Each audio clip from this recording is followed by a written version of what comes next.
2004 ഞാൻ ജോലി ലഭിച്ചു. അബുദാബിയിൽ പോയി മാന്യമായ ജോലി ലഭിച്ചു.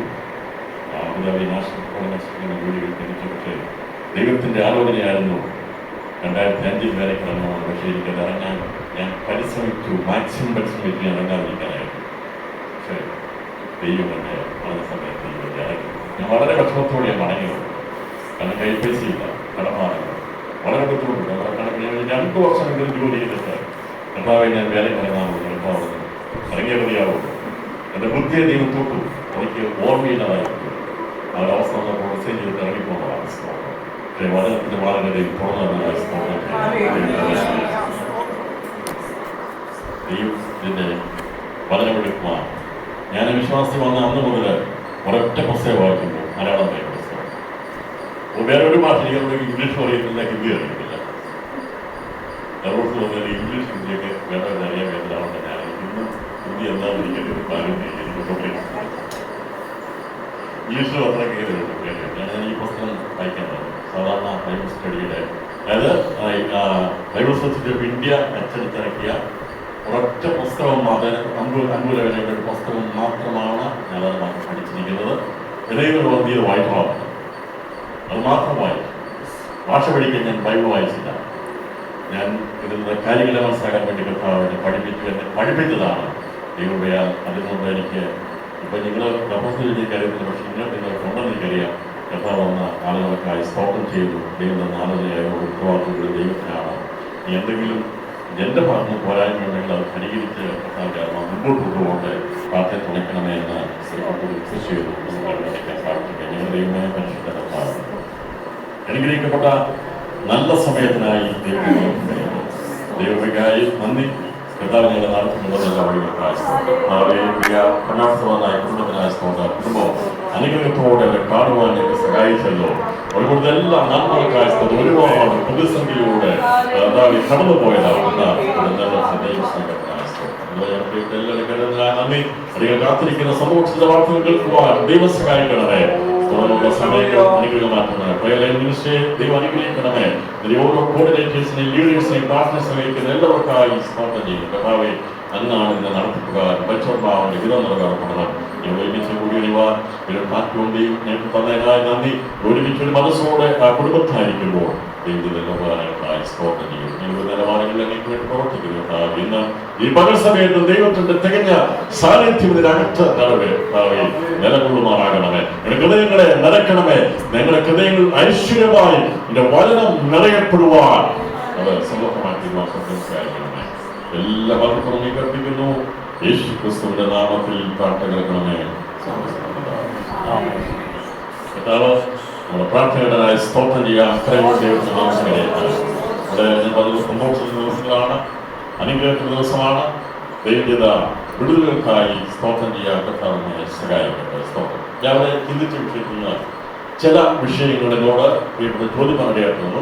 അതിന്റെ ക്ലാരിഫിക്കേഷന് വേണ്ടി ഒന്നിന്റെ കാര്യങ്ങൾ പറഞ്ഞിട്ട് ഞാൻ തുടർന്ന് ദൈവത്തിൽ ചിന്തിക്കാൻ ആഗ്രഹിക്കുകയാണ്. ചോദിച്ചു, ഈ ദൈവീയ മത്സ്യയുടെ മാത്രമേ ഉള്ളൂ. പുറപ്പാട് പുസ്തകത്തിൽ തീയിൽ ഇറങ്ങി വന്ന ദൈവ സാന്നിധ്യം ഉണ്ടായിരുന്നു. അതുപോലെ ദാനിയേലിന്റെ പുസ്തകത്തിൽ എഴുതിയിരിക്കുന്ന തീച്ചൂടയിൽ ഇറങ്ങി വന്ന മനുഷ്യനായിരിക്കുന്ന അതൊക്കെ ദൂതന്മാരെ വിട്ടാണ് ദൈവം ചെയ്യുക. ദൂതന്മാരാണ്. മാനവരാശിയുടെ ബന്ധത്തിൽ ദൈവം ഇറങ്ങി വന്ന ആ പ്രവൃത്തിയെ കുറിച്ചാണ് അല്ലെങ്കിൽ നമുക്ക് ചിന്തിച്ചുകൊണ്ടിരിക്കുന്നത്. അത് ദൂതൻ വന്നല്ല ദൂതന്മാരെ വിട്ടല്ല ദൈവം ആരെ സൃഷ്ടിച്ചത്. വചനത്തെ അയച്ച ദൈവം സൃഷ്ടിച്ച ശേഷമായി ദൈവം തന്നെ ലോകസ്ഥാപനത്തിൽ ഇറങ്ങി വന്ന് അവന്റെ കരം കൊണ്ട് മണ്ണെടുത്ത് മെനഞ്ഞ് അവന്റെ സദൃശത്തിൽ നമ്മെ സൃഷ്ടിച്ച് മൂക്കിലെ ശ്വാസം നമ്മൾ ഊതി നമ്മളെ വിവേകമുള്ളവരാക്കി മാറ്റി എന്നാണ് ഇന്ന് പറയുന്നത്. നന്മതിന്മ അറിവിന്റെ മനസ്സിലായിരുന്നു. അപ്പോൾ ഈ പറയുന്നതെല്ലാം ദൂതന്മാർ പ്രത്യക്ഷമായി അല്ലെങ്കിൽ ദർശനമായിരുന്നു. ദൂതന്മാരായിരുന്നു. ദൈവം നേരിട്ട് ജഡപരമായിട്ട് വന്നിട്ടില്ല, അല്ലെങ്കിൽ ദൈവത്തിന്റെ സാന്നിധ്യം ഇറങ്ങി വന്നിട്ടില്ല എന്നുള്ളതാണ് പോകാൻ സാധിക്കുന്നത്. അങ്ങനെയാണ്. അപ്പോൾ മനുഷ്യ ദർശനാണ് ഒരുവനെ കാണും. ഇപ്പൊ തുറന്നു പറയുകയാണ്, അത് ദൈവം തന്റെ സ്വദൂതനെ അയച്ചത് അവനെ വിടുവിച്ചെന്നോ എന്ന് പറയും. അപ്പോൾ അതുകൊണ്ട് എഴുതിയിട്ടുണ്ട്, ദൈവത്തിന്റെ ദൂതൻ ഉൾപ്പറപ്പിൽ പ്രത്യക്ഷപ്പെട്ടു. പലരും വായിക്കാൻ വിചാരിക്കും ദൈവമാണ്, പക്ഷെ ദൈവം ഒരാളെ അയക്കുമ്പോൾ പ്രതിനിധിയാണ്. അത് അങ്ങനെ പറയും. ഞാൻ ഒരാളെ അയച്ചു കഴിഞ്ഞാൽ, എന്നെ ഒരാളെ അയച്ചു കഴിഞ്ഞാൽ അവരുടെ പേരിലാണ് പറയാറ്. അതുപോലെയാണെന്ന് തോന്നിയത്. ദൈവം തന്റെ ദൂതനെയാണ് അയച്ചത്, അതല്ലാതെ ദൈവം ചെയ്തില്ല. പ്രത്യക്ഷ വ്യക്തിപരമായിട്ട് ദർശനത്തിൽ പ്രത്യക്ഷപ്പെട്ട് കാണാം. പക്ഷെ മാനവരാശിയുള്ള ബന്ധത്തിൽ പ്രത്യക്ഷപ്പെട്ട 7 പ്രത്യക്ഷത്തെ കുറിച്ചാണ് ഞാൻ പറയാൻ വിചാരിക്കുന്നത്. ക്ലാരിഫിക്കേഷൻ മനസ്സിലായിരിക്കുന്നു. മനസ്സിലായോ? അത് അതാണ് എന്നത് ക്ലാരിഫിക്കേഷൻ കൊടുക്കുന്നത്. സോ ഞാൻ ചോദിച്ചത്, എന്നോട് ചോദിച്ചു ലോകസ്ഥാപനം മുതൽ എഴുതപ്പെട്ട പുസ്തകത്തെ കുറിച്ച് ചോദിക്കുകയാണ്. നമ്മൾ ലിറ്ററൽ മീനിങ് എടുത്ത് നോക്കുമ്പോൾ ഉള്ള വ്യത്യാസം. ഞാൻ പറഞ്ഞു ലോകാരംഭം മുതൽ എഴുതുകയല്ല. ലോകാരംഭം മുതൽ എഴുതുകയാണെങ്കിൽ ആദവും ഹവ്വയും അതിനകത്ത് ചെയ്തില്ല, ഉൾപ്പെടുത്തില്ല. ലോകസ്ഥാപനത്തിൽ മുതൽ എഴുതപ്പെടുവാനിടയായിട്ടെന്ന് പറയുമ്പോൾ എഴുതപ്പെട്ട് തുടങ്ങിയ പുസ്തകം മനുഷ്യനെ സൃഷ്ടിക്കുമ്പോൾ മുതൽ ദൈവം തന്നെ രജിസ്റ്ററിൽ എല്ലാവരുടെ പേരും എഴുതുന്നുണ്ട്. ഈ ലോകത്തിൽ ഒരു ദൈവത്തിന്റെ അറിവില്ലാതെ ഒരു മനുഷ്യൻ പോലും ജനിക്കത്തില്ല. പറഞ്ഞാൽ ദൈവത്തിന്റെ രജിസ്റ്ററില്ലാതെ അതാണ് ജീവോസ്തു പറയുന്നത്. ജീവോസ്തുവിൽ പേരില്ലാതെ ഒരൊറ്റ മനുഷ്യൻ പോലും ജനിക്കുന്നുണ്ടോ? ഉണ്ടോ? ദൈവത്തിന്റെ കയ്യിൽ പിന്നെ ഇല്ലെന്ന് പറയും. ദൈവം അറിയാതെ ഒരാളെങ്കിലും ജനിച്ചാൽ പിന്നെ സംഗതി അത് കഴിഞ്ഞു പഠിപ്പിക്കും. വൃത്തിയായി പഠിപ്പിക്കണം. ഒരുപാട് ചോദ്യങ്ങൾ വരാം. ഭയങ്കര എല്ലാ മനുഷ്യനെയും ആദവും ഹവ്വയും ആരായിരുന്നു? ജീവിതരാണ്. അവർക്ക് നന്മയും തിന്മയും തിരിച്ചറിയാനുള്ള അറിവുണ്ടായിരുന്നു. ചോദിച്ചു ഇതിന് ശേഷമല്ലേ നന്മയും തിന്മയും അല്ല, അങ്ങനെയല്ല. ഈ നന്മയും തിന്മയിലുള്ള അറിവിന്റെ വിഷയം അതിന്റെ അർത്ഥം, ഈ ഏതൻ തോട്ടം ഉണ്ടാക്കി ദൈവം അവിടെ ജീവന്റെ വിഷവും നന്മതിന്മ വിഷവും നിർത്തിയപ്പോൾ അത് ഇരുളും വെളിച്ചമായി വിടുന്നതാണ്. ഒന്ന് ജീവനെ കാണിക്കുന്നു, 2 വെളിച്ചമായിരുന്നവൻ ഇരുളായി മാറി, നന്മയായിരുന്നവൻ തിന്മയായി മാറിയ സാത്താനെ ലൂസിഫറിനെ വെളിപ്പെടുത്തുന്നതായിരുന്നു നന്മതിന്മയുടെ അറിവ്. മറ്റേ വൃക്ഷം ജീവവൃക്ഷമാണ്, നിത്യജീവനെ വെളിപ്പെടുത്തുന്നത്, ക്രിസ്തുവിനെ വെളിപ്പെടുത്തുന്നത്. ഒന്ന് നിത്യജീവന്റെ വൃക്ഷവും മറ്റൊന്ന് മരണത്തിന്റെ നിത്യമരണത്തിന്റെ വൃക്ഷവുമാണ്. നന്മ തിന്മ എന്ന് പറയുമ്പോൾ അർത്ഥം ഇത് കഴിച്ചിട്ടുള്ള നന്മ ഉണ്ടായത് നന്മയായിരുന്നവൻ ആരായിരുന്നു? നിഷ്കളങ്കനായിരുന്നു.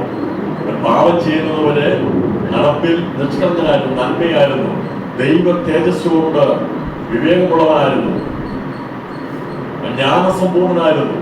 എന്നാൽ അവൻ എന്തായി തീർന്നു? തിന്മയായി മാറി, തിന്മയുടെ ഒരു സോഴ്സായി മാറുകയാണ്. ഈ പുസ്തകത്തിൽ എഴുതുന്നു. എങ്ങനെയാണ്? അപ്പം നന്മയായിരുന്നവൻ തിന്മയായി മാറിയതിനെയാണ് ഈ വൃക്ഷം എന്ത് ചെയ്യുന്നത്? റെഫറൻസ് ചെയ്യുന്നത്. ഒന്ന് കാണിക്കുന്നത് നിത്യജീവനാകുന്ന വെളിച്ചത്തെ കാണിക്കുന്നു, മറ്റൊന്ന് കാണിക്കുന്നത് മരണമാകുന്ന ഇരുളിനെ കാണിക്കും. ദൈവം പറഞ്ഞു നന്മ തിന്മയുടെ അറിവിന്റെ വൃക്ഷത്തിന്റെ ഫലം നീ തിന്നരുത്. ഇവർക്ക് 2 പേർക്കും ഈ ഇൻഡിവിജ്വൽ പവർ ഉണ്ട്, വിവേക ആത്മാവുണ്ട്. അപ്പൊ അവര് ചിന്തിച്ചപ്പോൾ ഹവ്വയെ ആദത്തെ ഒരിക്കലും പരാജയപ്പെടുത്താൻ കഴിയത്തില്ല. എന്നാൽ അവിടെ സ്വാതന്ത്ര്യം ഉണ്ടായിരുന്നു. ഈ പാവാനത്തിന് ശേഷമാണ് ഭർത്താവിന്റെ ഭരിക്കുന്നത്. അത് കഴിക്കാൻ ഇല്ല. ആദ്യ വയസ്സിന് ശേഷമായിട്ട് ദൈവം അവരെ സ്വതന്ത്രമായിട്ട് ആത്മാവിന്റെ സ്വാതന്ത്ര്യം ഉണ്ടായിരുന്നു. പാപം ചെയ്ത ശേഷമാണ് പലരും പറഞ്ഞ ഭർത്താവിനെ അർത്ഥം ഇടിക്കുന്നതിന്റെ അർത്ഥം അതല്ല. ഈ സ്ത്രീകൾക്ക് തെറ്റിപ്പോകാനുള്ള സാധ്യതകളുള്ളതുകൊണ്ട്, തീരുമാനം വിവേചനത്തോടെ എടുക്കാനുള്ള തിരിച്ചറിവില്ലാത്തതുകൊണ്ട് അവരുടെ മേൽ ഒരു നിയന്ത്രണം വയ്ക്കാൻ വേണ്ടിയാണ് പുരുഷനെ വാക്കിയിരിക്കുന്നത്. എന്ന് പറഞ്ഞാൽ തീരുമാനമെടുക്കുമ്പോൾ അത് സ്ത്രീയുടെ തീരുമാനത്തിലാകാൻ പാടില്ല. ആ തീരുമാനത്തിലായിരിക്കണം പുരുഷന്റെ തീരുമാനം. അഭിപ്രായം പറയാതിരിക്കണം എന്നല്ല, ഞാൻ നിന്നെ ഭരിക്കുന്നത് മിണ്ടുന്നതല്ല. അഭിപ്രായമുള്ള സ്വാതന്ത്ര്യമുണ്ട്, അഭിപ്രായം പറയാനുള്ള സ്വാതന്ത്ര്യമുണ്ട്. പക്ഷേ ഫൈനൽ തീരുമാനമെടുക്കുന്ന ആരായിരിക്കണം? അതാണ് ഭരിക്കുന്നത്. നേരെ ചിരിക്കാൻ പോയപ്പോ ആരാ? ഭർത്താക്കന്മാര് ഭാര്യമാരെന്ത് ചെയ്യാം? ഭരിക്കാൻ തുടങ്ങി. അതാണ് ഏത് ക്രിസ്തു ആന്റി ക്രൈസ്റ്റ്. എന്തെല്ലാം ദൈവം പഠിപ്പിച്ചോ അതെല്ലാം തിരിച്ച് ചെയ്യുന്ന പരിപാടിയാണ് ലോകത്തിന്റെ പരിപാടി, അല്ലേ? കഥാവതാവുന്ന ഭർത്താവിനെ ഭരിക്കും, ഈ വേദനയോടെ മക്കളെ പ്രസവിക്കും. ഇതെല്ലാം ഈ എതിർ ക്രിസ്തു പ്രത്യക്ഷപ്പെടുന്നത് നേരെ തിരിക്കും. അതിനാണ് ആന്റി ക്രൈസ്റ്റ് എന്ന് പറയുന്നത്. അതായത് മുദ്രയും അതൊക്കെ വിട്ടുക. ആന്റിക്രിസ്റ്റ് പറഞ്ഞാൽ ദൈവം എന്തു പറഞ്ഞോ അതെല്ലാം നേരെ വിപരീതമായി ചെയ്യുന്നതിനെയാണ് ഇത് ക്രിസ്തു ആന്റി ക്രൈസ്റ്റ് എന്ന് പറയുന്നത്. ദൈവം എന്തെല്ലാം പറഞ്ഞോ അതിന് വിരുദ്ധമായ രീതിയിൽ ചെയ്യുന്ന കാര്യങ്ങളെയാണ് ഇത് ക്രിസ്തുവിന്റെ വ്യാപാരത്തിന്റെ ശക്തി എന്ന് പറയുന്നത്. അതായതിപ്പോ പ്രേക്ഷകാലം നമ്മൾ നോക്കി നിങ്ങൾ മുദ്ര നോക്കി പേടിച്ചിരിക്കുന്നു വേണ്ട. നമ്മൾ ദൈവത്തിന്റെ വചനം കേട്ട് ദൈവത്തെ അനുസരിച്ച് നടന്നാൽ എതിർക്രിസ്തു മുദ്രയേക്കാത്തവരായിരിക്കും. അല്ലെങ്കിൽ ഈ മുദ്രയ്ക്ക് കീഴ്പ്പെടുവാൻ കഴിയായിരിക്കും. ഇപ്പൊ ലോകം മാറിക്കൊണ്ടിരിക്കുക, ലോകം വല്ലാതെ മാറിക്കൊണ്ടിരിക്കുക. വേദനയില്ലാതെ മക്കളെ പ്രസവിക്കാൻ സാധിക്കുന്ന ഒരു കാലഘട്ടത്തിൽ വരുമ്പോൾ ചോദിക്കരുത് എന്തുകൊണ്ടാ ദൈവം എന്ന് പറഞ്ഞില്ലേ, ഓ ഞങ്ങളൊന്ന് തിരിച്ചോണ്ടാ പ്രസവിക്കുന്നു. ഇത് തിരിച്ചോണ്ട് പ്രസവിക്കാം. ശാസ്ത്രം ചോദിക്കും ദൈവം പറഞ്ഞെന്താ നീ വേദനയോടെ മക്കളെ പ്രസവിക്കും. ഞാൻ ഈ പുസ്തകത്തിൽ എഴുതിയിട്ടുണ്ട്. പക്ഷേ നീ തിരിച്ചുകൊണ്ട് പ്രസവിച്ചാലും മക്കളെ ഓർത്ത് കരയാൻ ഒറ്റ മാതാപിതാക്കൾ ലോകത്തില്ല. പ്രസവമായിരിക്കും, പക്ഷെ വേദന കൂടുകയാണ്. മനസ്സിന്റെ വേദന നീറുക. തലമുറയെ കൊണ്ട് നോക്കുക. ശാസ്ത്രം നീ എത്ര വളർന്നാലും എന്റെ ദൈവം പറഞ്ഞ വചനത്തൊന്നും മാറ്റമില്ല. സുഖപ്രസവം നടത്തിയാലും സിസേറിയൻ നടത്തിയാലും തിരിച്ചുകൊണ്ട് പ്രസവിച്ചാലും ദൈവം പറഞ്ഞ വചനത്തെ വിരുദ്ധമായ രീതിയിൽ പറഞ്ഞുകൊണ്ട് തിരിച്ചാലും ജനിച്ചു വീട് കഴിഞ്ഞ അന്ന് മുതൽ തുടങ്ങുന്ന കണ്ണുനീര് മക്കളെ കുറിച്ചുള്ളത് എന്റെ പല കലയിക്കാൻ വേണ്ടി എവിടെയും എല്ലാം ഞാൻ പറഞ്ഞല്ലോ. ലോകത്തിൽ ജനിച്ചു വീണ മക്കളെ കുറിച്ച് കരയാത്ത വേദനപ്പെടാത്ത ഒരൊക്കെ മാതാപിതാക്കളുടെ അവസ്ഥ. അപ്പോൾ വേദനപ്പെടും ദൈവം തന്നിരിക്കുന്നു.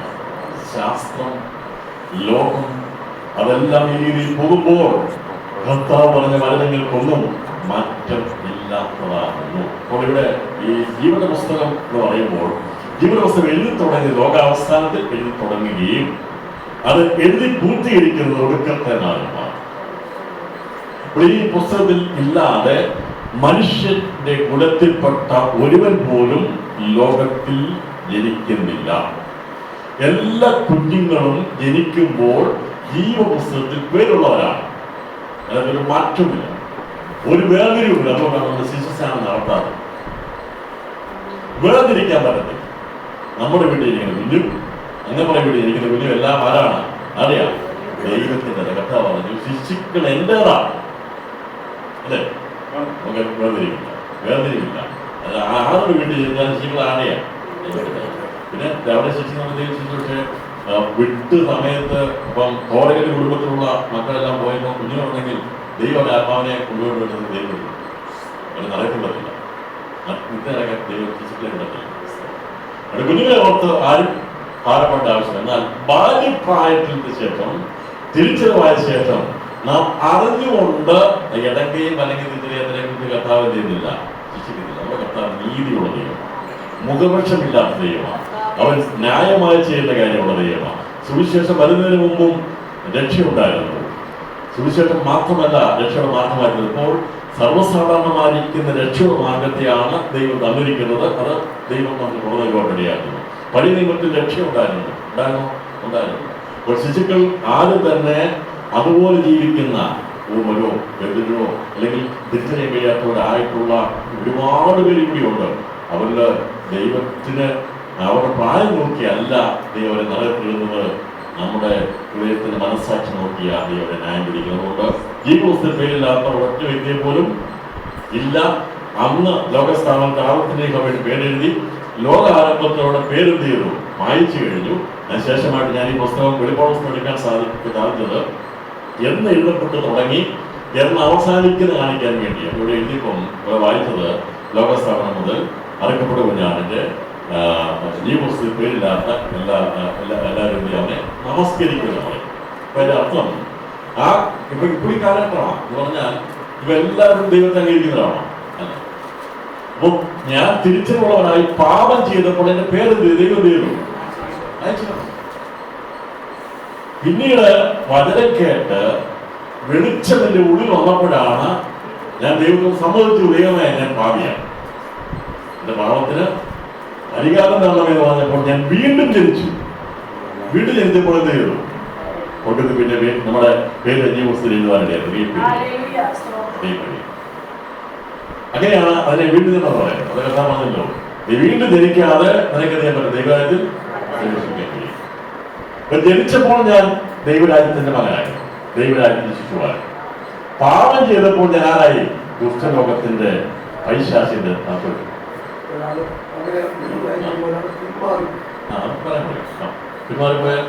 പിന്മാറിക്കഴിഞ്ഞാൽ ദൈവം പറഞ്ഞു, പാപം ചെയ്തതിന് പേര് എപ്പം ചെയ്താലും പേര് ദൈവമായിരിക്കും. ദൈവത്തെ കണ്ടീഷൻ.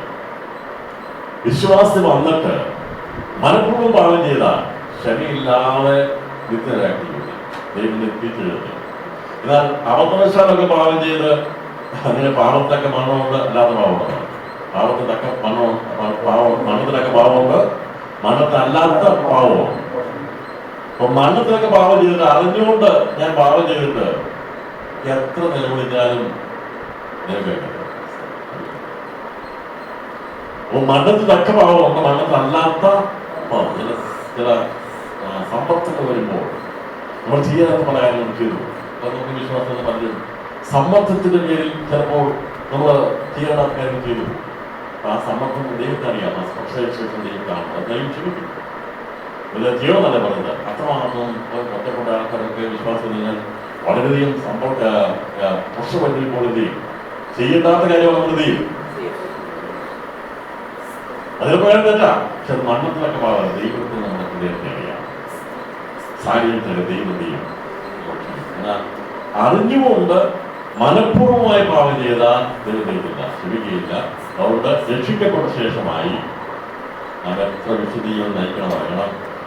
ഈ അവർക്ക് കിട്ടുന്ന അടി ഏറെ അടികൂടുന്നതാണ് ഞാൻ പറയുന്നില്ലേ. അറിഞ്ഞിട്ട് വിശ്വാസം വന്ന ശേഷം നമ്മളത് ഏറ്റവും അധികം പേടിക്കേണ്ടത്, വിശ്വാസം വന്ന ശേഷം പിന്മാറിക്കഴിഞ്ഞാൽ അവനെ ചുട്ടുകളക. വളരിക്കുന്ന പെയ്ത മഴ കുടിച്ചിട്ട് കൃഷിക്കാർ നികൃതകരമായ വിളവ് വിളയുന്നില്ല എങ്കിൽ അതിനെ ചുട്ടുകളയത്തേന്റെ അവസാനം. നമ്മളെ ചുട്ടുകളയാൻ വേണ്ടിയല്ല ദൈവത്തിന്റെ കൂടെ നമ്മളെ വ്യാപരിക്കുന്നത്. നമ്മെ പരിശുദ്ധമാവ് ശരീരത്തിന്റെ തിരിച്ചറിഞ്ഞ് നമ്മെ കൊണ്ടിരുന്നു. അതിനായി ദൈവത്തിന്റെ സ്തോത്രം ചെയ്യാം. ജീവസ്തം എഴുതപ്പെട്ടത് ലോകസ്ഥാപനം എഴുതപ്പെട്ടു. അത് ക്ലോസ് ചെയ്യുന്നത് വെള്ളോസിംഹാസനം മുമ്പായി വരുന്ന മുമ്പായി ഒടുക്കത്തെ നാളിൽ, അഥവാ ഈ ആകാശഭൂമി മാറിപ്പോകുന്നതിന് മുമ്പായി ജനിച്ചു വീഴുന്ന അവസാനത്തെ കുഞ്ഞിന്റെ പേര് പോലും ജീവസ്തത്തിൽ കാണും. അവര് ഉൾപ്പെടെയുള്ള എല്ലാവരെയുമാണ് ജീവസ്തം തുറക്കുക. വരുമ്പോൾ ജീവസ്തം തുറക്കുക. കഥാന്റെ വരവുകളൊന്നും ജീവസ്തം തുറക്കത്തില്ല. പക്ഷേ നമ്മൾ പറഞ്ഞ് തിരിച്ചിരിക്കുന്നത് എപ്പോഴാണ് തുറക്കുന്നതെന്നും അടയ്ക്കുന്നതെന്നും ആരും തുറക്കില്ല. കഥാന്റെ രണ്ടാമത്തെ വരവിൽ ഈ പുസ്തകം തുറക്കപ്പെടത്തില്ല. ഉണ്ടോ? ഇല്ല. മഹത്വസിംഹാസന മുമ്പിൽ അല്ല ഉറക്കപ്പെടുന്നത്. വെള്ളത്തിനെ കുറിച്ച് പുനരുത്ഥാനങ്ങളുടെ പുസ്തകം നിങ്ങൾ വായിച്ചാൽ മതി. എന്നതെല്ലാം ദൈവങ്ങൾ ഞാൻ കൊടുക്കാൻ തന്നെ തത്വം. പക്ഷെ എല്ലാം എടുക്കാൻ പോയാൽ നമുക്ക് ഈ വിഷയം തീർക്കാൻ കഴിയാൻ പോകുന്നില്ല. അപ്പോൾ ഈ ഒടുക്കത്തെ നാൾ വരെ ഉള്ള ഒരു പുസ്തകം ഏത് പുസ്തകം? ഈ പുസ്തകം. സ്വർഗത്തിൽ വരയ്ക്കുന്ന ആദ്യകാല പുസ്തകം ഒടുക്കുന്ന നാൾ വരെ ഉള്ളതാണ്. അത് കഥാൻ മധ്യാഹ്നങ്ങളോടും ഗതി വിവിധ പുസ്തകങ്ങളുണ്ട്. ആ പുസ്തകങ്ങളിൽ എഴുതുന്നതനുസരിച്ച് ആ നേരം പൂർത്തീകരിക്കപ്പെടുമ്പോൾ ധ്യാനം ചെയ്യും. 1000 ആണ്ട് വായിച്ച മണവാട്ടി സഭയുണ്ടോ? ഇല്ല, മണവാട്ടി സഭയുടെ ആവശ്യമില്ല. അന്ന് സ്വർഗത്തിൽ പേര് ആദ്യം നമ്മൾ ഞാൻ പറഞ്ഞ കാലത്തിനനുസരിച്ച് ഞാൻ ഇത് എഴുതുന്നുണ്ട്. ഓരോ കാലഘട്ടത്തിലെ വിശുദ്ധന്മാരെ കുറിച്ച് എഴുതിയിട്ടുണ്ട്. നിഷ്പാവിപത്തിലെ കാലം, അതിനുശേഷമുള്ള ലോകാരംഭം മുതൽ ന്യായപ്രമാണവും അങ്ങനെയുള്ള കാലങ്ങളെ തിരിച്ച് വേർതിരിച്ച് മനസ്സിലാകും. ഒന്നല്ല, വിവിധമായ നിലവാരങ്ങളുള്ള പഴയ ഇതിലെ മാത്രമല്ല ഇപ്പോഴുള്ളതാണല്ല. ഇപ്പം നമുക്കറിയാം, ഇപ്പോൾ നാനാളിൽ തേജസ്സിന്റെ ഏറ്റവും ശക്തമായ സൂര്യന്റെ തേജസ് പ്രാപിക്കാനുള്ള അവസരം കൂടി ഉണ്ട് എന്ന് നമുക്കറിയാം. അതാണ് നമ്മൾ കാത്തിരിക്കുന്ന മണവാട്ടി സഭ. ഈ മണവാട്ടി സഭ എടുക്കപ്പെട്ടു കഴിഞ്ഞാൽ ഞാൻ തേജസ്സില്ല. ആ സഭ പിന്നീട് അതിനെ തുടക്കപ്പെടുന്നത്. എന്നാൽ ലോക സ്ഥാപനം മുതൽ ഒടുക്കത്തെ നാൾ വരെ ഉള്ളത് നിത്യജീവൻ. ആ നിത്യജീവൻ 1000 ആണ്ട് വാഴ്ചയിലുണ്ടല്ലേ. അന്ന് മണവാട്ടിയില്ല, കോഴിയില്ല, ഓർമ്മക്കാരില്ല, ആരുമില്ല. ആരേ ഉള്ളൂ? നിത്യജീവൻ. അതുകൊണ്ടാണ് ഈ പുസ്തകമുള്ളത്. അതേക്കുറിച്ച് നമുക്ക് മനസ്സിലാക്കുക. ഈ പറഞ്ഞിരിക്കുന്നത് ഇപ്പോൾ തന്നെ ഈ സമയത്ത് തന്നെ ഈ പുസ്തകത്തിൽ പേരുള്ളവരുടെ പേരുണ്ട്, ഇല്ലാത്തവരുടെ പേരുമുണ്ട്. ഇപ്പോൾ തന്നെ സ്വർഗത്തിൽ പേര് ജാതിയാത്മാവസായിപ്പെടുന്നവരുണ്ട്, ഇല്ലാത്തവരുടെ പേരുമുണ്ട്. അപ്പൊ ദൈവസഭയിൽ ദൈവരാജ്യമുണ്ട്, ദൈവസഭയുമുണ്ട്. നമ്മൾ ദൈവരാജ്യപ്പെടുന്നവരുമാണ്, എന്നാൽ ദൈവസഭയിൽപ്പെടുന്നവർ. അപ്പോൾ ദൈവരാജ്യം എന്നുള്ളത് ദൈവസഭയല്ല, ദൈവസഭ എന്നുള്ളത് എന്തല്ല, ദൈവരാജ്യപ്പെടുന്നതാണ്. ദൈവരാജ്യം എന്ന് പറഞ്ഞാൽ ദൈവസഭയല്ല. പഴയ നിമിഷന്മാരെല്ലാം ദൈവരാജ്യപ്പെടുന്നവരാണ്. ഇവിടെ ഉൾപ്പെടെയല്ല. അതാണ് അബ്രഹാമിനോടും ഇസ്ഹാക്കിനോടും യാക്കോബോടും കൂടി ഞാൻ ദൈവരാജ്യത്തിൽ പന്തിയിരിക്കും. പഴയ നിമിഷന്മാരെല്ലാം ഉൾപ്പെടുന്നതാണ് ദൈവരാജ്യം. ദേശം സഭ എന്ന് പറയുമ്പോൾ അതിനകത്തെ ബിൽഡിംഗ് ആണ്, മന്ദിരമാണ്. അപ്പം കനാൻ ദേശത്ത് ദൈവം യെരൂശലേം ദേവാലയം പണിപണിയെടുക്കും. അപ്പോൾ ആത്മീയമായിരിക്കുന്ന ഈ പുതിയ യെരൂശലേം പണിയപ്പെടുന്നത് ഈ ദൈവരാജ്യത്തിലാണ്. ദൈവത്തിന് പണിയപ്പെടുന്നത് ദൈവരാജ്യം. പഴയ നിമിഷന്മാരെല്ലാവരും ഉൾപ്പെടുന്നതാണ് ദൈവരാജ്യത്തിൽ ഉൾപ്പെടുന്നത്. അവരെല്ലാം ദൈവരാജ്യപ്പെടുന്നവരാണ്. എന്നാൽ ദൈവരാജ്യത്തിൽ നിന്ന് ദൈവത്തിന്റെ ദൈവസഭയും ഞാൻ എൻ്റെ സഭയെ പണിയും. സഭയും ദൈവരാജ്യം വ്യത്യാസമില്ല. ദൈവരാജ്യത്തിൽ ഉൾപ്പെടുന്നതാണ് ദൈവസഭ. എന്നാൽ ദൈവരാജ്യം സഭ അല്ല, ദൈവസഭ. ദൈവരാജ്യം എന്ന് പറഞ്ഞാൽ സഭ അല്ല, ദൈവരാജ്യം ഉൾപ്പെടുന്നതാണ്. അപ്പോൾ ആ രീതിയിൽ അപ്പോൾ ദൈവരാജ്യം ഉൾപ്പെടുന്ന പഴയ നിമിഷന്മാർ, എന്നാൽ പഴയ നിമിഷന്മാരെന്തല്ല ഉൾപ്പെടുന്നത്. അപ്പോൾ ഇത് പഠിക്കണമെന്നുണ്ടെങ്കിൽ ദൈവസഭ മലയാളത്തെക്കുറിച്ച് രേഖപ്പെടുത്തി പാവകാല വാക്യത്തെക്കുറിച്ചുള്ള 3 സ്ഥലങ്ങളുടെ വാക്യത്തെക്കുറിച്ച് രേഖപ്പെടുത്തി. ഒന്ന് അത് അതിവിശ്വാസത്തെക്കുറിച്ചുള്ള ബന്ധത്തിൽ, ഉപവാസ പിന്നെ ഭൂമിയുള്ള ബന്ധത്തിൽ, യാക്കോബോസിനോട് ബന്ധമുള്ള പാവകാല വാക്യത്തെക്കുറിച്ച് എല്ലാം മാനവിക വിഷയങ്ങൾ എഴുതിയിട്ടുണ്ട്. നിങ്ങൾക്ക് മനസ്സിലാക്കാമെങ്കിൽ നല്ലത്, മനസ്സിലാക്കില്ലെങ്കിൽ നമുക്ക് പിന്നീട് ശ്രദ്ധിക്കാം. ദൈവപുസ്തകം 16 എടുത്ത് വളരെ രീതിയിൽ അതേക്കുറിച്ച് രേഖപ്പെടുത്തുന്നു. അപ്പോൾ അത് വായിക്കാനുള്ള സാവകാശമുള്ള സംശയമുള്ള ഈ വസ്തു പേരെഴുതപ്പെട്ടില്ല എന്നതിൻ്റെ അർത്ഥം, അതിൻ്റെ അർത്ഥം എതിർക്രിസ്തുവിന്റെ സമയത്ത് പേരെഴുതപ്പെടാത്തവര് ആണ് എതിർക്രിസ്തുവിനെ എന്ത് ചെയ്യുന്നത്, നമസ്കരിക്കുന്നത്. ഈ വസ്തു പേരെഴുതപ്പെട്ടവരെന്ത് ചെയ്യും, അവര് നമസ്കരിക്കുന്നില്ല. അന്നേരം പോയി കുഞ്ഞുങ്ങൾ എന്ത് ചെയ്താൽ അധികം കണക്കാക്കുന്നില്ല. അപ്പൊ അവരെ പിടിച്ചപ്പോൾ എന്തെങ്കിലും ഉപയോഗിച്ചാൽ പോലും ദൈവം അത് കണക്കാക്കില്ല. അവർ ദൈവം ചെയ്യും.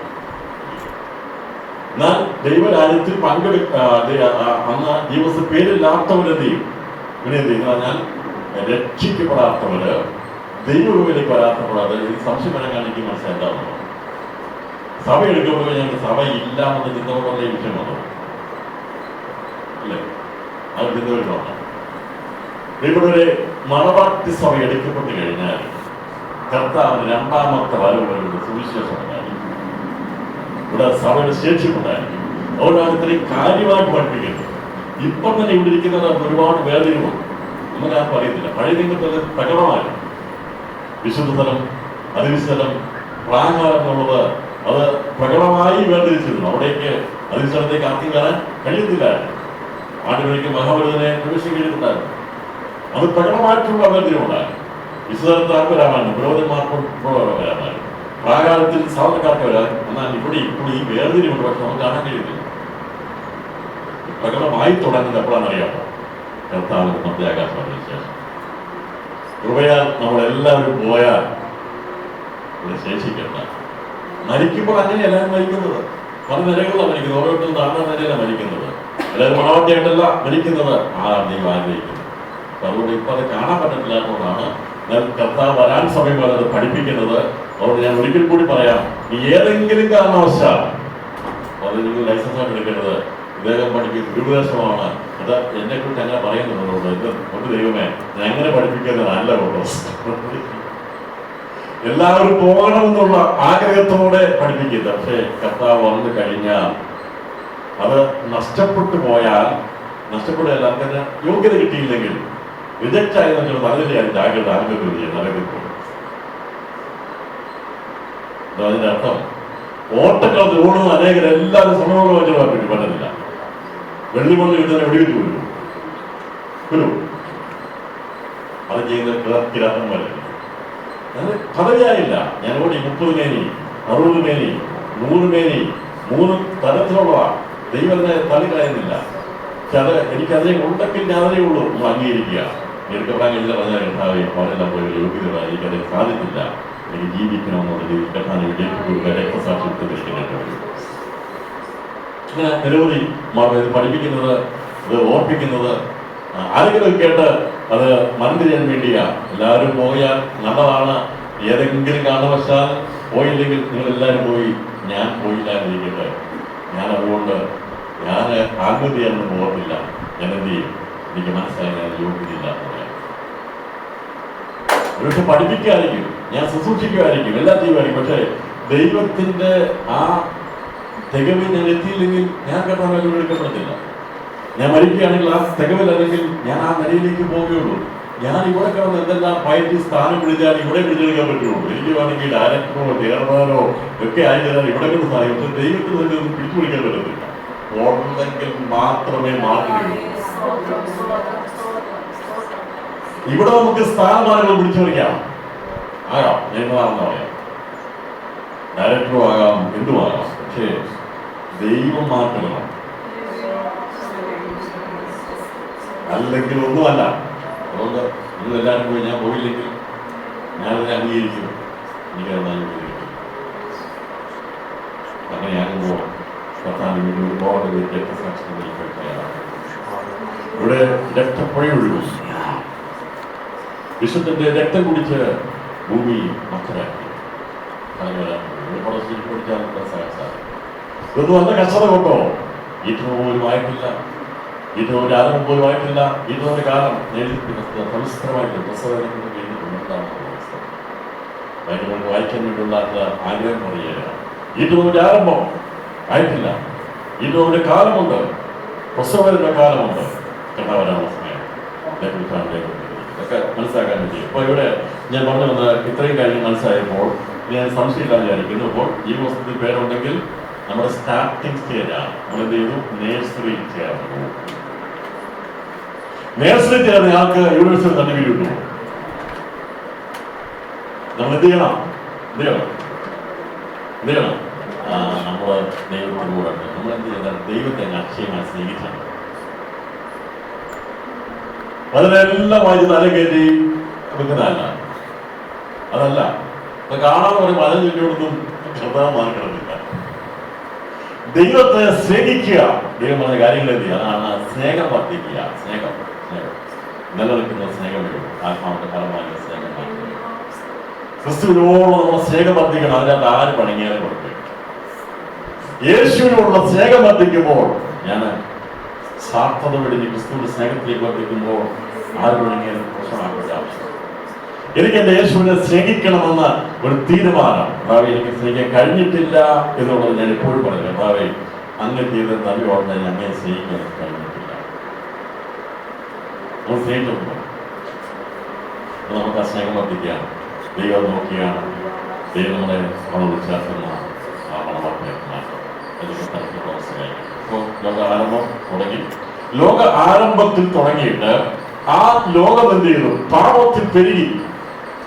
എന്നാൽ പാപം പെരുകിയപ്പോഴും ദൈവത്തിന് നീതിമാന്മാരുടെ തലമുറ അറ്റുപോകുവാൻ ദൈവം സമ്മതിച്ചില്ല. അത് ഹാബേലിലൂടെ ദൈവം കൊണ്ടുവന്നു. അവൻ മരിക്കപ്പെട്ടു കഴിഞ്ഞപ്പോൾ ശേത്തിലൂടെ ആരംഭമിട്ടു. ആ തലമുറയിൽ നിന്ന് ദൈവം എന്ത് ചെയ്തു? നോഹയിലേക്ക് വരുവാണ്. പാപം കൊണ്ട് ലോകം മുഴുവൻ നിറഞ്ഞു. നോഹയുടെ കാലത്ത് നോഹയുടെ സഹോദരന്മാരുണ്ടായിരുന്നു, അവന്റെ ബന്ധുക്കളുണ്ടായിരുന്നു, അവന്റെ ചർച്ചക്കാരുണ്ടായിരുന്നു, അവന്റെ മക്കളുടെ മരുമക്കളുണ്ടായിരുന്നു, മരുമക്കളുടെ കുടുംബത്തിൽപ്പെട്ടവരുണ്ടായിരുന്നു. പക്ഷേ അന്ന് ദൈവം തന്റെ പദ്ധതി പുതിയ ഇപ്പോഴത്തെ ലോകത്തിലേക്ക് കൊണ്ടുവരാൻ വേണ്ടി ആ ദൈവം 8 പേരെ മാത്രമേ ദൈവം ചെയ്തുള്ളൂ, സെലക്ട് ചെയ്തുള്ളൂ. ഭൂരിപക്ഷം ആൾക്കാരും കളിയായി വിചാരിച്ചു. ലോകം പ്രസംഗിച്ചത് വെള്ളം മുങ്ങും, പെട്ടകത്തിൽ കയറിയില്ലെങ്കിൽ ശ്വാസം പൊട്ടി മരിക്കുമെന്ന് പറഞ്ഞപ്പോൾ പുച്ഛിച്ചു പറഞ്ഞല്ലേ. എവിടെ വരാൻ പോകുക? മഴ. അന്ന് വരെ കണ്ടിട്ടില്ല മഴ. കാരണം എന്താ? ഭൂമി ഇന്ന് വെള്ളം മുങ്ങി, കൃഷിയിലേക്ക് മഞ്ഞ് മുങ്ങിയ. അതുകൊണ്ട് അവിടെ നോക്കിയപ്പോൾ ഈ മഴയെ നമുക്ക് മനസ്സാകാൻ പറ്റിയില്ല. പക്ഷേ മഴ പെയ്തു. പെട്ടകത്തിൽ കയറാത്ത സകലതും എന്ത് ചെയ്തു? ചത്ത് മലക്കുവാൻ ഇടയായി തീർന്നു. അതിനുശേഷമായി ആ പർവ്വതത്തിൽ പോയി പെട്ടകം ദൈവം ഉറപ്പിച്ചു. എവിടെ ഉറപ്പിച്ചറിയാമോ? എവിടെ ഉറപ്പിച്ചത്? അനാഥാർത്ഥ പർവ്വതത്തിൽ ഉറപ്പിച്ചു. അപ്പോൾ ഇപ്പോഴത്തെ ലോക സ്ഥാപനത്തിന്റെ ആരംഭം ദൈവം മനുഷ്യനെ സൃഷ്ടിച്ചത് യെരൂശലേമിൽ സൃഷ്ടിച്ചു. അതിനുശേഷമായി അവനെ ദൈവവേദനയിൽ താമസിപ്പിച്ചു. അതിനുശേഷം അവനെ ഇറക്കി വിട്ടത് അവന്റെ സ്ഥലം നമുക്ക് കാണാൻ സാധിക്കുന്ന മെസൊപ്പൊത്താമിയയിലാണ്. ഏദന്റെ പ്രദേശം നോക്കുമ്പോൾ മനുഷ്യൻ പാപം ചെയ്ത ശേഷമായി കിഴക്ക് നിന്ന് ഏതിൽ നിന്ന് അവനെ ഇറക്കി വിട്ടത് മെസൊപ്പൊത്താമിയൻ സ്ഥലമാണ്. അവിടമാണ് മനുഷ്യന്റെ ജന്മദേശമായി ഈറ്റില്ലമായിരുന്നു. മനുഷ്യന്റെ ഈ ലോകത്തിലെ ആരംഭത് മെസൊപ്പൊട്ടേമിയസാണ്.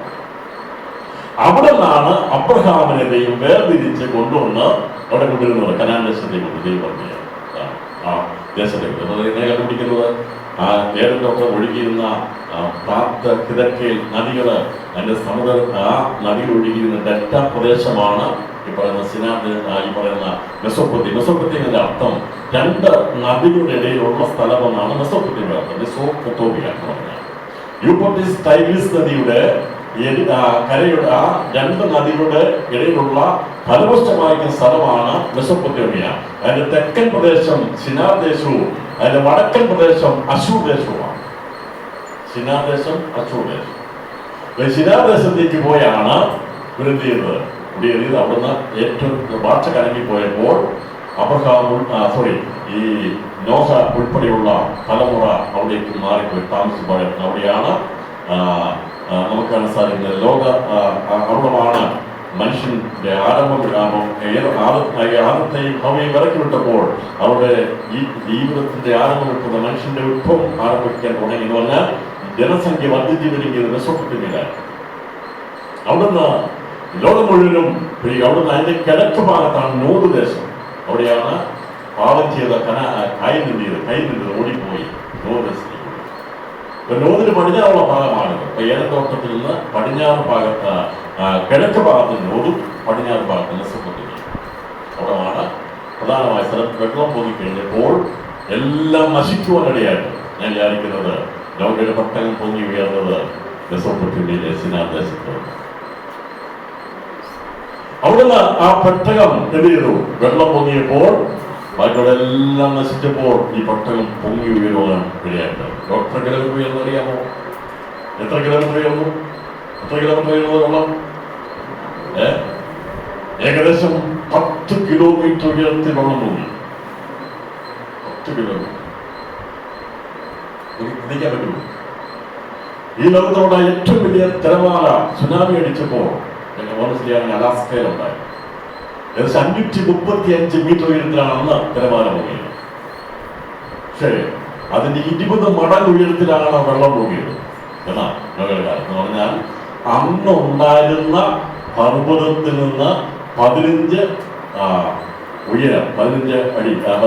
മുഴ ഉയരത്തിലാണ് വെള്ളം പൊങ്ങിയിരുന്നത്. അപ്പോൾ ഇന്നത്തെ എവറസ്റ്റിന്റെ കണക്ക് നോക്കുമ്പോൾ 8864 മുണ്ടില്ല. ഈ പർവ്വതങ്ങളുടെ ഉയരം വർഷങ്ങളനുസരിച്ച് കുറഞ്ഞു വരികയും കുറഞ്ഞു പോകും. കാറ്റിനാലും മറ്റുള്ള കാര്യങ്ങളിലും പർവ്വതങ്ങളുടെ പൊക്കം കുറയും. അപ്പോൾ അന്ന് എവറസ്റ്റോ അല്ലെങ്കിൽ മറ്റേതെങ്കിലും പർവ്വതം ഉണ്ടായിരുന്നെങ്കിൽ നമ്മൾ ഉദ്ദേശിക്കുന്നത് അന്ന് 10 കിലോമീറ്റർ ഉയരം ഉണ്ടായിരുന്നെങ്കിൽ അതിന് മീതെ 15 മുഴം ഉയരത്തിൽ വെള്ളം പൊങ്ങി. അപ്പോൾ ആ വെള്ളം പൊങ്ങി നിന്നപ്പോൾ അവിടുന്ന് ഒരു പെട്ടകം ഉയരത്തിലൂടെ സഞ്ചരിച്ചു. അപ്പോ നോഹയുടെ പെട്ടകം പോയത് ആകാശത്തിലൂടെ ഒരു പ്ലെയിൻ പോകുന്ന ഉയരത്തിലാണ്. നോഹയുടെ പെട്ടകങ്ങളുടെ ലോകം മുഴുവൻ തെറ്റിക്കൊണ്ടിരുന്നത്. ഒരു പ്ലെയിൻ പോകുന്ന ഒരു വിമാനം പറക്കുന്ന ഉയരം നോക്കിയാൽ നമുക്കറിയാം അല്ലേ, ഏകദേശം 10 കിലോമീറ്റർ. അപ്പൊ ആ ഉയരത്തിലാണ് ദൈവത്തിന്റെ കൽപ്പനയിൽ ഉണ്ടാക്കിയ നോഹയുടെ പെട്ടകം മാനം മുട്ട സഞ്ചരിച്ചുകൊണ്ടത്.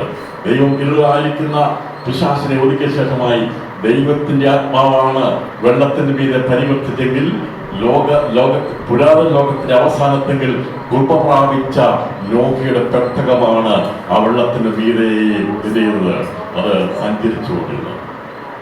അതിന് സഞ്ചരിച്ച് ശേഷമായി വെള്ളം എത്ര ദിവസം പൊങ്ങണമെന്ന് ദൈവം കണക്കൂട്ടിയിരുന്നു എന്ന് പറഞ്ഞാൽ ഈ പർവ്വതത്തിന്റെ ഏറ്റവും പർവ്വതത്തിന് മുകളിൽ 15 മീറ്റർ വരെ വീഴാനുള്ള വെള്ളം ദൈവം കാൽക്കുലേറ്റ് ചെയ്തപ്പോൾ മനസ്സിലായി 40 ദിവസം രാത്രിയും പകരം പെയ്താലേ പൊങ്ങത്തുള്ളൂ എന്ന് മനസ്സിലാക്കിയതുകൊണ്ട് കൃത്യമായ ദിവസം ദൈവം മഴ പെയ്ച്ചു. 40 ദിവസം ഇടയ്ക്ക് നിർത്തിയില്ല. ഓർക്കാതിരുന്നിട്ടല്ല, പക്ഷേ ഓർക്കണമെങ്കിൽ ദൈവം മുന്നേ പേര് കണക്കിട്ടിരുന്നു. ഈ വെള്ളം ഉടമ്പര പൊങ്ങണമായിരുന്നു. ഏറ്റവും വലിയ പർവ്വതത്തിന്റെ മുകളിൽ 15 മുഴ ഉയരത്തിൽ വെള്ളം പൊങ്ങണം. അതിനുവേണ്ടി ദൈവം കാൽക്കുലേറ്റ് ചെയ്തു. ഇത്ര ദിവസം പെയ്താൽ മാത്രമേ ആ വെള്ളം അവിടെ ആകുള്ളൂ എന്ന് കണ്ടപ്പോൾ അത്രയും ദിവസം ദൈവം ചെയ്തു മീതെയുള്ള വാളാനും ആ ജനങ്ങൾ ദൈവം തുറന്നു വെച്ചു, വെള്ളം താഴേക്ക് വന്നു, ഭൂമിയിൽ നിന്ന് വെള്ളം പൊങ്ങി വരെ 40 ദിവസം കഴിഞ്ഞപ്പോൾ ദൈവം അതിൽ അടച്ചു. വെള്ളം അത്രയും പൊങ്ങി ഉയർന്നു. ഈ പെട്ടകം ഒന്ന് പൊങ്ങി മടക്കുക. പക്ഷേ വെള്ളം താഴുമ്പോൾ എങ്ങും പോയി ഇടിച്ചു മറിയായിരിക്കാൻ വേണ്ടി ആ പെട്ടകത്തെ എവിടെ ഇറക്കിയെന്നറിയാമോ? അരാരാത്ത് പർവ്വതം എവിടെയെന്നറിയാമോ? ആർമേനിയ സ്ഥലം, ആർമേനിയ, ഇന്നത്തെ ആർമേനിയ. അതിപ്പം സ്ഥലം കിടക്കുന്നത് തുർക്കിയുടെ കയ്യിലായിരിക്കുന്നത് അർമേനിയ സ്ഥലമാണ്. അപ്പൊ ഞാൻ പറഞ്ഞു വരാൻ കാരണം, ഇപ്പോഴത്തെ ലോകത്തിന്റെ ആരംഭം ഇട്ടിരിക്കുന്ന സ്ഥലം അർമേനിയയിലെ അരാരാത്ത് പർവ്വതം. ഈ അരാരാത്ത് പർവ്വതത്തിൽ പെട്ടകം ഉറച്ചു. അതിനുശേഷമാണ് വെള്ളം വേഗത്തിൽ ഇറങ്ങിപ്പോയി. 2 പർവ്വതങ്ങൾ അവിടെയുള്ള രണ്ട് പർവ്വതങ്ങളാണ് ഈ അർമേനിയയിലുള്ളത്. ഒരു 4 കിലോമീറ്റർ ഉയരത്തുള്ള പൊക്കമുള്ള പർവ്വതങ്ങളാണ് ഈ അർമേനിയയിലുള്ള 2 പർവ്വതങ്ങൾ. ഈ പർവ്വതങ്ങൾ മുതലാണ് ഉറച്ചത്. അവിടെ പട്ടണത്തിലാർത്തവരെ പട്ടം ഇറക്കി വിട്ടില്ല. കാരണം എന്നറിയാമോ? പട്ടണത്തിൽ നിന്ന് ഇറങ്ങുന്നതിന് മുമ്പായി മറ്റുള്ള മനുഷ്യരെല്ലാം കഴിക്കാവുന്ന ആഹാരം ഈ അരാരാത്ത് പർവ്വതത്തിന്റെ പ്രദേശത്ത് ദൈവം ചെയ്തു ഉത്ഭവിച്ചതിന് ശേഷമാണ് പട്ടണത്തിന് വാതിൽ തോന്നവരെ ചെയ്തത്. അപ്പോൾ ഇപ്പോഴത്തെ ലോകത്തിന്റെ ആരംഭം തേടിപ്പോകണമെങ്കിൽ അവിടെ പോകണമെന്നറിയാമോ? അർമേനിയൻ പ്രദേശമാണ് അർമേനിയ. അപ്പൊ അവിടെ നിന്നാണ് പിന്നീട് ഇവര് സഞ്ചരിച്ചു പോകുന്ന ഇവര് നല്ല വന്നു. അതിനുശേഷം മഴ വന്നു, കാറ്റ് വന്നു, കൊടുങ്കാറ്റുകളെല്ലാം വന്നു. മനുഷ്യന് മൃഗം എന്ത് ചെയ്തു? ഒരു ഭീഷണിയായി തീർന്നു. ഇവര് സഞ്ചരിച്ച് നല്ല സ്ഥലം നോക്കി കണ്ടെത്തിയ സ്ഥലമാണ് സിനാദേശം. അവിടെ അവർ തമ്പടിച്ചു. ഒരു രാജ്യമായി അവർ തന്നെ നിൽക്കാമെന്ന് വിചാരിച്ചപ്പോൾ ദൈവം എന്ത് ചെയ്തു? അങ്ങനെ ചിതറിച്ചു കളഞ്ഞു. അങ്ങനെ മാനവ ലോകം എന്ത് ചെയ്തു? ചിതറപ്പെട്ടവരായി പല ഭാഷകളാൽ ചിതറപ്പെട്ട് പല സ്ഥാനങ്ങളിലേക്ക് പോകുവാനായി ഇടയാക്കുന്നു. അവർക്ക് ദൈവിക സംഭവമായിരുന്നു. അങ്ങനെ ചിതറപ്പെട്ടു പോയ ഭാഷയുടെ അടിസ്ഥാനത്തിൽ സംസ്ഥാനങ്ങളും രാജ്യങ്ങളുമായി രൂപപ്പെട്ടു. ഇവിടെയൊക്കെ കന്നഡ സംസാരിക്കുന്നവരുണ്ട്, തമിഴ് സംസാരിക്കുന്നവരുണ്ട്. ഭാഷയുടെ അടിസ്ഥാനത്തിൽ മനുഷ്യൻ പിരിഞ്ഞു പോയത് ബാബേൽ സംഭവത്തിലാണ്. എന്നാൽ ഈ സെഷൻ അവസാനിക്കുമ്പോൾ സ്വർഗീയ ഭാഷ സംസാരിക്കുന്നവരെ ഒരുമിച്ച് ചേർക്കുന്ന ദൈവത്തിന്റെ പ്രവൃത്തിയാണ് സഭ. ദൈവത്തിന്റെ മനുഷ്യന്മാർ ഇറങ്ങി വന്നു കഴിഞ്ഞപ്പോൾ അന്ന് അവിടെ സംഭവിച്ചത് എന്താ സംഭവിച്ചത്? ഈ ഭാഷയെല്ലാം എന്ത് ചെയ്തു? തിരിച്ചറിയത്തക്കോണം ദൈവത്തിന്റെ വൻകാര്യങ്ങളെ ദൈവം മനസ്സിലാക്കി കൊടുക്കുന്നുണ്ട്. ആത്മാവിന്റെ ഭാഷ സംസാരിച്ച് നമുക്ക് ദിവസങ്ങൾ ഒന്നായി ചേരുവാൻ, കർത്താവ് ഒരുക്കപ്പെടുവാൻ കർത്താവ് സഹായിക്കട്ടെ. ഇപ്പോൾ ലോകത്തിന്റെ ആരംഭം മുതൽ ഇപ്പോഴത്തെ ലോകത്തിന്റെ ആത്മീയമുള്ള കാര്യങ്ങൾ നാം ചിന്തിച്ചെങ്കിൽ ഈ ലോകത്തിന്റെ അവസാനം എന്തായിരിക്കും എന്നുള്ളത് നമ്മുടെ കർത്താവ് എന്തുവന്നതിനെ കുറിച്ച് ചിന്തിക്കുന്നതായിരിക്കും. നമുക്ക് കണ്ണടയ്ക്കാൻ പ്രാർത്ഥിക്കാം. കർത്താവ് നമ്മെ സഹായിക്കട്ടെ എന്ന് പ്രാർത്ഥിച്ചുകൊണ്ട് എന്റെ സെഷൻ അവസാനം കുറിക്കുന്നു. കർത്താവ് നമ്മെ ധാരാളമായി അനുഗ്രഹിക്കുമാറാകട്ടെ.